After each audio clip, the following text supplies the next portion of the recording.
পেহেলগাঁও জঙ্গি হানায় নিহত বিতান অধিকারী। একদিকে শোকে কাতর পরিবার, অন্যদিকে ক্রাউড ফান্ডিং চলছে। এই সব কিছুর মধ্যেই আবার ফাঁক পেলে মাঝে মধ্যে ঢুকে পড়ছে রাজনীতি, হিন্দুত্ব, ধর্ম। এই মুহূর্তে বিশ্ব বাংলা সংবাদের পর্দায় আমার সঙ্গে রয়েছেন সেই বিতান অধিকারীর দাদা বিভু অধিকারী। বিভুবাবু নমস্কার, আপনাদের স্বাগত। প্রথমেই আমি একটা কথা জিজ্ঞেস করব, এই যে আপনার ভাইয়ের নামে ক্রাউড ফান্ডিং চলছে, মানে ঘটনা ঘটার 24 ঘন্টার মধ্যে সব অ্যাকাউন্ট বলুন সব কিছু ব্যবস্থাপনা তৈরি, ক্রাউড ফান্ডিং শুরু হয়ে গেছে, 1.5 কোটি টাকা প্রায় উঠে গিয়েছে। কিছু খবর আছে এই নিয়ে আপনাদের কাছে? আমি জেনেছি এবং জানতেও পেরেছি। প্রথমে একটা ফেসবুকেই একজনের মাধ্যমে জানতে পারি, তারপরে পরবর্তীকালে সার্চ করে সেই লিঙ্ক থেকেও আমরা জানতে পারি তার অ্যাডমিন কারা আছেন এবং তার ইয়েরা কারা আছেন সেটাও জানতে পারি। তো এখনও পর্যন্ত শুনেছি আজকে পর্যন্ত 1 লাখ কত ডলার অলরেডি কালেক্ট হয়ে গেছে এবং সোহিনী রায় বেনিফিশিয়ারি হিসেবেও আজ সকালে দেখলাম অ্যাড হয়ে গেছে। এবং বেনিফিশিয়ারি মানে যদি নিজে থেকে অ্যাড না হয় তাহলে তো বেনিফিশিয়ারি অ্যাড হতে গেলে তাকে ব্যাঙ্ক অ্যাকাউন্ট দিয়ে অ্যাড হতে হয় আর কি। তো নিজে থেকে যদি ভলেন্টারিলি অ্যাড না নিতে চান তাহলে হয় না। উনি নিজেই, মানে যেটা মনে হয়েছে যে নিজে থেকেই উনি অ্যাড হয়েছেন এবং এখনও পর্যন্ত মানে আজকের সকালের স্ট্যাটাস একটু আগে যে উনি ভলেন্টারিলি সেটাতে অ্যাড হয়েছেন। আচ্ছা, আমি একটু ঘটনার দিনের সকালবেলার সময়টায় যাই। এই যে ঘটনাটা ঘটলো, খবরটা কখন কিভাবে পেলেন আপনারা? আমি টিভি দেখে জেনেছি সেদিনকার রাত্রেবেলা। আমার একজন রিলেটিভস, আমি বাইরে ছিলাম, বাড়িতে আসি, তখন বাড়িতে এসেও টিভি খুলিনি। পরে আমাকে ফোন করে একজন রিলেটিভস বলেন, আমার এক মামা, যে টিভিটা খুলে দেখ, এবিপি আনন্দ। কেন কী হয়েছে? বলে দেখ না, খুলে দেখ এখনই। আমি বলছি না, আমি খুলে দেখি। খুলতেই এবিপি আনন্দ খুলে আগেই দেখি এবং অন্যান্য চ্যানেলও আমার ভাইয়ের মুখ দেখাচ্ছে। তো তারপরে দেখতে পাই যে এরকম জঙ্গিয়ানা হয়েছে, সেখানে নিহত হিসাবে আমার ভাই। এইভাবেই জানতে পারি। আচ্ছা, আপনার ভাইয়ের স্ত্রী সোহিনী রায়, তাকে নিয়ে একটু জিজ্ঞেস করব, কারণ তার বিভিন্ন মন্তব্য একটু প্রশ্ন তুলছে বাজারে। কারণ তিনি কাশ্মীরে থাকাকালীন এক রকম বিবৃতি দিয়েছেন, আবার ফেরার পর কলকাতায় দাঁড়িয়ে আর এক রকম বিবৃতি দিচ্ছেন, মানে বিভ্রান্তিকর কিছু মন্তব্য তার মুখ থেকে শোনা যাচ্ছে। তা তাকে নিয়ে যদি একটু প্রশ্ন করি, তার পরিচয়টা যদি একটু দেন। তার পরিচয় বলতে গেলে ইতিহাস হয়ে যাবে। ইতিহাসটা এইরকম যে তিনি, মানে আমি বলতে খারাপ লাগছে এখন, কিন্তু বলতে বাধ্য হচ্ছি, ইন্টারন্যাশনাল জালিয়াত বললেও কম হবে। ওনার এখানে ভারতবর্ষে যে পরিমাণ জালিয়াতি এবং ডকুমেন্টেশনের যা জালিয়াতির ছড়াছড়ি, তা শুনলে আপনি অবাক হয়ে যাবেন। আমি মুখে কথা বলছি না। এখানে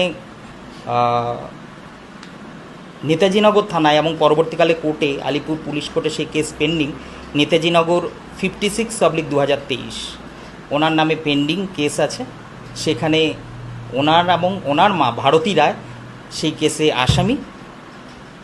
সোহিনী রায় বর্তমানে বেলে আছেন এবং ওনার মা ভারতী রায় 2023 সালের জানুয়ারি মাসে এখান থেকে অ্যাবসকন্ডেড হয়ে গেছেন বাংলাদেশে, মানে ইলিগালি পালিয়ে গেছেন। এখন উনি বাংলাদেশেই রয়েছেন। এবং এই যে কি সেকশানে মামলা হয়েছে, সেই মামলা হলো ফোরজারির সাবসেকশন, ফরেনার্স অ্যাক্ট এবং পাসপোর্ট অ্যাক্ট। এবং এই প্রসঙ্গে বলে রাখি, উনি আদপে একজন বাংলাদেশি এবং ভারতবর্ষে এসে অবৈধ উপায়ে এসে বিভিন্ন রকম অসংখ্য ডকুমেন্ট বানিয়েছেন। দুটো বার্থ সার্টিফিকেট ওনার আছে। একটা বার্থ সার্টিফিকেট 2001 সালে, সেখানে উনি বলেছেন মেরিল্যান্ড নার্সিংহোমে জন্ম। আরেকটা বার্থ সার্টিফিকেট হয়েছে 2016 সালে, সেখানে উনি বলেছেন এলিট নার্সিংহোমে ওনার জন্ম। অ্যাকচুয়ালি ওনার জন্ম বাংলাদেশে 175 college road, Galachipa road, Narayanganj city corporation. সেই সকল ডকুমেন্টসই আমার কাছে আছে। সেই সকল ডকুমেন্টসই আমি পেয়েছি, কলকাতার বার্থ সার্টিফিকেট, বাংলাদেশের বার্থ সার্টিফিকেট। এবং পরবর্তীকালে উনি ভোটার কার্ড বানান, উনি এবং ওনার মা, সেই ভোটার কার্ড দুটো ক্যান্সেল হয়। এবং উনি, আপনি এরকম কখনো শুনেছেন যে একজন কেউ যার বার্থ সার্টিফিকেট আছে এবং সে সিটিজেনশিপের জন্য অ্যাপ্লাই করছে? আপনি খুঁজে পাবেন না। উনি সিটিজেনশিপের জন্য অ্যাপ্লাই করেছেন 2023 সালে, এবং 2023 সালে সেই সিটিজেনশিপ ওনার রিজেক্ট হয়। সবচেয়ে বড় কথা, উনি 2023 থেকে 2023 জানুয়ারি থেকে আজ পর্যন্ত ভারতেই আছেন। উনি তো আমেরিকায় ছিলেন, কেন ভারতে আছেন সেটা জানলে আপনি অবাক হয়ে যাবেন। তার কারণ হলো 2023 সালের ফেব্রুয়ারি মাসে ওনার ভারতীয় পাসপোর্ট রিজেক্ট হয়ে গেছে। রিজিওনাল পাসপোর্ট অথরিটি ওনার ভারতীয় পাসপোর্ট ক্যান্সেল করে দিয়েছে। তার কারণ উনি বাংলাদেশি, এবং বাংলাদেশি পাসপোর্ট ওনার আছে, ওনার বাংলাদেশি বার্থ সার্টিফিকেট আছে, ওনার মা বাংলাদেশি, ওনার বাবাও বাংলাদেশি। ওনার বাবা মা বাংলাদেশি হওয়া সত্ত্বেও ভারতবর্ষে ওনাদের প্রচুর ডকুমেন্টস বানিয়েছেন। ওনার মা ভারতবর্ষের আধার কার্ড আছে, ওনার মার ভারতবর্ষের ভোটার কার্ড আছে, ওনার মার ভারতবর্ষের প্যান কার্ড আছে, সোহিনী রায়ের ভারতবর্ষের ভোটার কার্ড, প্যান কার্ড, আধার কার্ড সব আছে।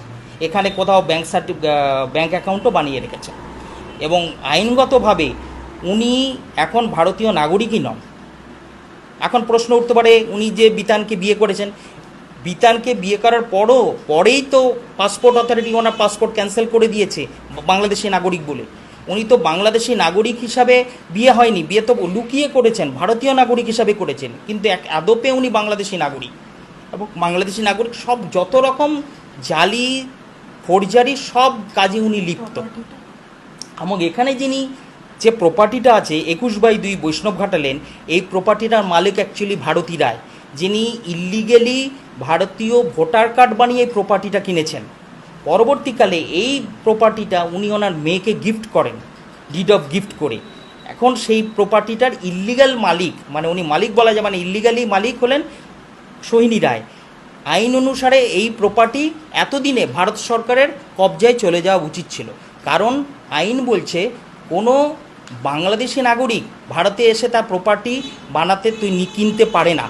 আরবিআইয়ের স্পেসিফিক সার্কুলার আছে, আরবিআইয়ের গাইডলাইন্স আছে, এবং সেটা ইল্লিগালি উনি ভারতীয় সেজে সেই প্রপার্টিটা কিনেছেন। আজকে ভারতবর্ষের সরকার যদি চায় যে কোনো সময় এই বাড়ি ওনার সিজ হয়ে যাবে। মারাত্মক অভিযোগ, কিন্তু সে সম্বন্ধে আপনি ভালো মতোই অবগত। জানিয়ে রাখতে চাই, বিভুবাবু পেশায় একজন আইনজীবী কলকাতা হাইকোর্টের, সুতরাং আপনার কাছে সেই সমস্ত ডকুমেন্টস আছে সব কিছুই? আমি যেই ঘটনার কথা বললাম তার পুঙ্খানুপুঙ্খ সব ডকুমেন্ট আমার কাছে আছে। কি ডকুমেন্ট? যেই ডকুমেন্টের যে আপনি বললাম দুটো বার্থ সার্টিফিকেট, সেই দুটো বার্থ সার্টিফিকেট রেকর্ড আমি আপনাকে দেবো, ডকুমেন্ট আছে। ওনার বাংলাদেশের যে বার্থ সার্টিফিকেট, বাংলাদেশের সার্টিফিকেটের ডিটেলস আমি ওনাকে দেবো। ওনার মা যে বাংলাদেশি, সে বাংলাদেশের যে এনআইডি কার্ডের কপি আমি দেবো। ওনার মা যে বাংলাদেশে এখন যেখানে আছেন সেই বাংলাদেশের ওই বাড়ির ইলেকট্রিক বিল আমি আপনাকে দেবো। ওই বাংলাদেশের যে উইল, ওনার বাবা মারা গেছেন 2012 সালে, সেই বাংলাদেশের ওনার বাবার যে ডেথ সার্টিফিকেট তার কপি আমি আপনাকে দেবো। ওনার বাড়ির যে উইল আছে বাংলাদেশের, সেই উইলের কপি আমি আপনাকে দেবো। এবং বাই এখানে যে কেস হয়েছে, পাসপোর্ট অথরিটি যে ক্যান্সেল করেছে, সেই পাসপোর্ট অথরিটি রিপোর্ট আমি আপনাকে দেবো। ওনার এখানে সিটিজেনশিপ ক্যান্সেল হয়েছে, সেই সিটিজেনশিপ ক্যান্সেলের রিপোর্ট আমি আপনাকে দেবো, অর্ডার শিট আপনাকে দেবো। আর ওনার এগেনস্টে যে এফআইআর আছে, লেটার অফ কমপ্লেন্ট আছে, সেই অথরিটি আমি আপনাকে দিতে পারি। এবং এই ডকুমেন্টস থেকে আপনার কাছে একদম ক্লিয়ার হয়ে যাবে আমার বক্তব্যের সঙ্গে, আপনি যদি ওই ডকুমেন্টগুলো মিলিয়ে দেখেন। ঘটনাটা ঘটলো সোমবার, তারপর থেকে বিভিন্ন সংবাদ মাধ্যম তাদের কাছে গেছে, সৈনির কাছে গিয়েছে। কাশ্মীরে থাকতেই বিভিন্ন সংবাদ মাধ্যম, সর্বভারতীয় সংবাদ মাধ্যম তার কথা তুলেছে।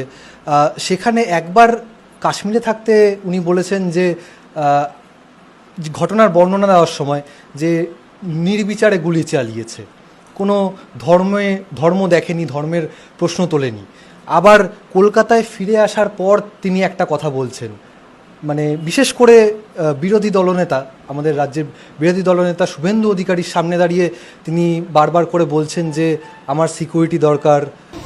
আমার হাজবেন্ড নাম নিশান মিটাবো, খুব সাপোর্ট করতেছে। পলিটিক্স ছেড়ে দেন, হিন্দু বলে মেরেছে, পলিটিক্স ছেড়ে দেন। আমি শুধু আপনার বাসায় এসেছি। মাল্যদান করবেন আমাদের পশ্চিমবঙ্গ সরকারের পক্ষ থেকে মাননীয় মন্ত্রী এবং মেয়র শ্রী ফিয়াজ হাকিম মহাশয়। আমার হাজবেন্ড আপনাদেরকে খুব মান করলেন।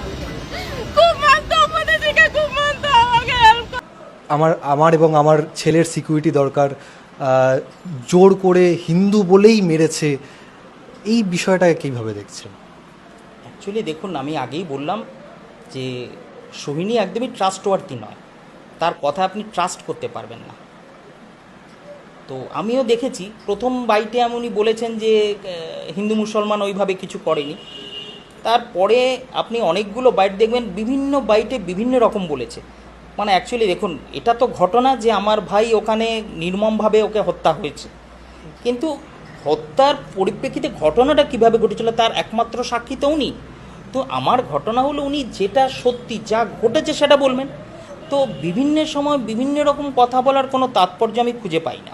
তো প্রথমে উনি একরকম বলেছেন, তারপরে পরবর্তীকালে আমি দেখলাম এয়ারপোর্টে নেমে উনি বলেছেন যে হিন্দু মুসলমান এই ঘটনাগুলো বলেছেন, এবং উনি প্রথমে বলেছেন হিন্দু মুসলমান এখানে কিছু বাঁচেনি। পরবর্তীকালে উনি স্টেটমেন্ট চেঞ্জ করছেন বারে বারে। আপনি 3 দিন পরে আবার যান, দেখবেন আবার অন্যরকম একটা স্টেটমেন্ট চেঞ্জ করে বলবেন। মানে অ্যাকচুয়ালি কী ঘটনা ঘটেছে আমি জানি না। আমার মনে হয়, আমার যেটা ব্যক্তিগতভাবে মনে হয় যে মানুষের সত্যটা তখনই স্পন্টিনিয়াস প্রথম যেদিন বেরিয়ে এসেছিল সেটাই আমার মনে হয় সত্যি, যে ওখানে নির্বিচারে গুলি চালিয়েছে, মানে কোনো কিছু দেখেনি, গুলি চালিয়েছে। বা তারপরে অনেকের ঘটনা শুনে বা কীভাবে বাকি ঘটনাগুলো আমার মনে হচ্ছে ওনার আফটার থট। আচ্ছা, এই ঘটনার পরিপ্রেক্ষিতে আর্থিক ক্ষতিপূরণ নিশ্চয়ই সরকার দেবে, তা সেই আর্থিক ক্ষতিপূরণটা আপনার কি মনে হয় কার হাতে পড়া উচিত? সোহিনী রায় বিতান অধিকারীর স্ত্রী হিসেবে, নাকি বিতান অধিকারীর বাবা মার কাছে, মানে আপনার বাবা মার কাছে? না দেখুন, যদি আইনগতভাবে দেখেন সোহিনী রায়ের এখন ভারতে থাকার কথাই না, উনি বাংলাদেশে ডিপোর্ট হয়ে যাওয়ার কথা। উনি বাংলাদেশি নাগরিক, ভারতীয় নাগরিক হিসাবে কোনো কম্পেনসেশনই ওনার পাওয়ার কথা না। আমি খুব কঠোরভাবে বলছি, যদি আইনগতভাবে দেখেন এই ব্যাপারটা হয়তো অনেকে অনেক রকমভাবে দেখবেন। আমি বিশ্বাস করি এর সম্পূর্ণ কম্পেনসেশন তার বাবা মার কাছে যাওয়া উচিত, এবং সেক্ষেত্রে বাবা মার মাধ্যমে যদি তার যে তার ছোট বাচ্চার স্ট্যাটাস নিয়েও আমি খুব সন্দিহান কী হবে। তার কারণ হলো সোহিনী ভারতবর্ষের সিটিজেন না, সে এখন বাংলাদেশের সিটিজেন, এবং ন্যাচারালি আবার তার যে বাচ্চা সে আমেরিকায় জন্মেছে। মানে এই পুরো ব্যাপারটাই একটা গুলিয়ে গেছে, মানে আজকে যদি ভারত সরকার সত্যি স্ট্রিক্ট হতো তাহলে সোহিনী রায় ভারতে থাকার কথাই না, সোহিনী রায় এতদিন বাংলাদেশে ডিপোর্ট হয়ে যাওয়ার কথা। কিছু কিছু মহল বলছেন যে মৃত্যু নিয়ে রাজনীতি করা উচিত নয়, কিন্তু মৃত্যু নিয়ে তো রাজনীতি হচ্ছে। কারণ ইংরেজিতে একটা কথা আছে যার আক্ষরিক অর্থে বাংলাতে যার অর্থ হচ্ছে অরাজনৈতিক কিছুই নেই এই দুনিয়ায়। তাই জন্য মৃত্যু একটা মর্মান্তিক মৃত্যু, জঙ্গি হানায় নিছকই ভূস্বর্গ ভ্রমণে গিয়ে জঙ্গি হানায় মৃত্যু হয়েছে বিতান অধিকারীর। কিন্তু তারপরেও রাজনীতি কি থামছে? ধর্ম, রাজনীতি, হিন্দুত্ববাদ কিছুই কিন্তু থেমে নেই। কারণ ওই যে আবার কিছুক্ষণ আগেই বললাম, অরাজনৈতিক কিছুই হয় না। ক্যামেরায় দেবস্মিতের সঙ্গে দেবনীল, বিশ্ব বাংলা সংবাদ।